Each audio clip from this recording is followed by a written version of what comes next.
আবারও আক্রমণ,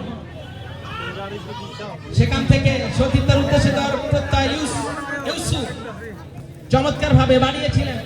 আবারও ইউসুফ মাঝ মাঠে বল, অনেকটাই পরাস্ত ফুটবল গোলের খেলা, গোল যদি না হয় কোনো পরিতৃপ্তি আসে না। বল চলে গেল টাচ লাইনের বাইরে, সাইদুল থ্রোয়িং করলেন।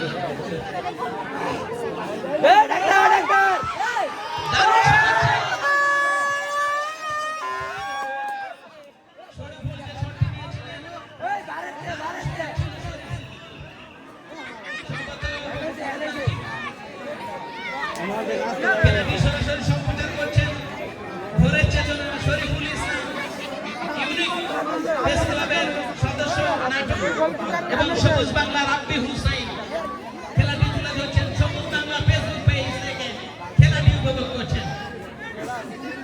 এই মুহূর্তে আমরা দেখতে পাচ্ছি আমাদের আসল অলঙ্কিত করেছেন। বল চলে গেল আবারও গোল লাইনের বাইরে, না সীমানা অনেক দূর, যে কারণে গোল লাইনের বাইরে বলটি যায়নি। আবারও আক্রমণ, সেখান থেকে ক্লিয়ার করার প্রত্যয় মুসলিম উদ্দিন, সেখানে কিন্তু কাউন্টার অ্যাটাকে রেখেছেন। আবারও সাইফুল, মুসলিম কাকে দিবেন দেখছিলেন, সেখান থেকে বিপদ সীমানা ঢুকে পড়েছিলেন। একাধিক সাইফুল ধরে গিয়ে ক্লিয়ার করলেন, সেখান থেকে মকবুল এখনো পেয়েছেন, কাকে দিবেন